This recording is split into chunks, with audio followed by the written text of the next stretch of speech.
আসন্ন জাতীয় সংসদ নির্বাচনকে সামনে রেখে দিনাজপুর ৬ আসনে জমে উঠেছে নির্বাচনী প্রচারণা। সকাল থেকে রাত পর্যন্ত প্রার্থীরা ছুটছেন ভোটারদের দাঁড়ে দাঁড়ে। প্রচারণায় ব্যস্ত হয়ে উঠেছে পুরো নির্বাচনী এলাকা। হাকিমপুর, ঘোড়াঘাট, নবাবগঞ্জ ও বিরামপুর এই ৪টি উপজেলা, ৩টি পৌরসভা এবং ২৩টি ইউনিয়ন নিয়ে গঠিত দিনাজপুর ৬ সংসদীয় আসন। এই আসনে মোট ভোটার সংখ্যা ৫,৫৭,৬৯৩ জন। এবার এই আসনে বিভিন্ন রাজনৈতিক দলের মোট ৫ জন প্রার্থী প্রতিদ্বন্দ্বিতা করছেন।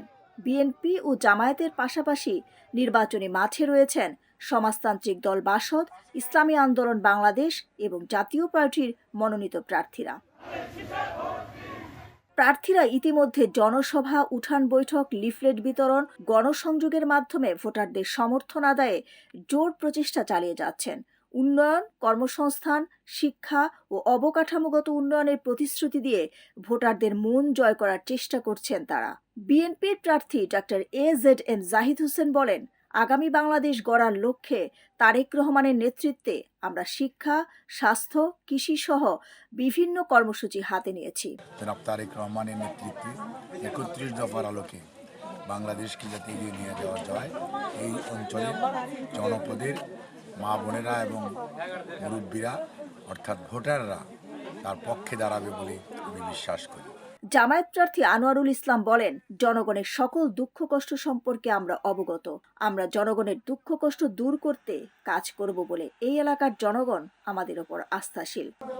আমরা গণমানুষের সুখে দুঃখে সব সময় থেকেছি, এখনো আছি।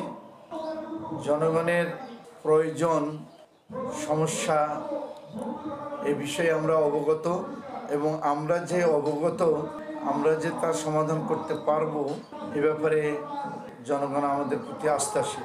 অন্যদিকে ভোটাররা বলছেন, তারা এইবার জাতীয় নির্বাচনে তাকেই বেছে নেবেন যে এলাকার উন্নয়ন ও সুখে দুঃখে তাদের পাশে থাকবে।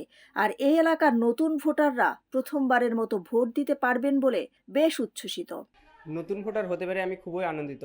আগে দেখতাম বাবা মা, বড় ভাইয়েরা ভোটের কেন্দ্রে ভোট দিতে যাইতো, এখন আমি নিজে ভোট দিতে পারবো। খুবই ভালো লাগতেছে আমার। আমরা এমন প্রার্থী চাই যে জনগণের সেবায় নিয়োজিত থাকে। আমি এবার নতুন ভোটার এবং এই জন্য আমি অনেক বেশি আনন্দিত যে আমি আমার বাবা মার সাথে ভোট কেন্দ্রে যেতে পারবো, ভোট দিতে পারবো। নির্বাচন যত ঘনিয়ে আসছে ততই বাড়ছে প্রচারণার গতি। এখন দেখার বিষয়, ভোটের মাঠে শেষ পর্যন্ত কার ভাগ্যে জোটে জনগণের আস্থা। ডেস্ক রিপোর্ট, সোনালী নিউজ।